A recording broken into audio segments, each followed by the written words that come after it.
1971 সালে বেগম জিয়া কোথায় ছিলেন। ভাব দেখলে মনে হয় কি যে লন্ডন থেকে একটা ফোন পেয়েছে, উনি একদম বড় নেতা হয়ে গেছে, কিছুদিন পরে উনি মন্ত্রী হয়ে যাবে।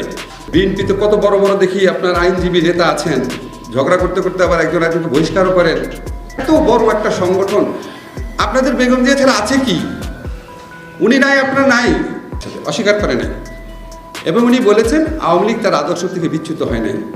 আপনারা কোনোদিন এই জিনিসগুলো ডকুমেন্টেড করে সাথে সাথে বলতে পেরেছেন যে আওয়ামী লীগ জামাতের বিরুদ্ধে আমাদের রুখে দাঁড়াতে হবে, আওয়ামী লীগ জামাতের বিরুদ্ধে ওরা তো আপনাদের চেয়ে বেশি জামাতের সাথে গেছে, যায় নাই? ওদের রাষ্ট্রপতি পদপ্রার্থী গোলাম আজমের পা ছুঁয়ে সালাম করে নাই কেন? বিএনপি জামাত গোষ্ঠীর বিরুদ্ধে রুখে দাঁড়াতে হবে। আবার খুব দুঃখ লাগে যে অন্য পক্ষ থেকে প্রশ্ন তোলা হয় যে 1971 সালে বেগম জিয়া কোথায় ছিলেন।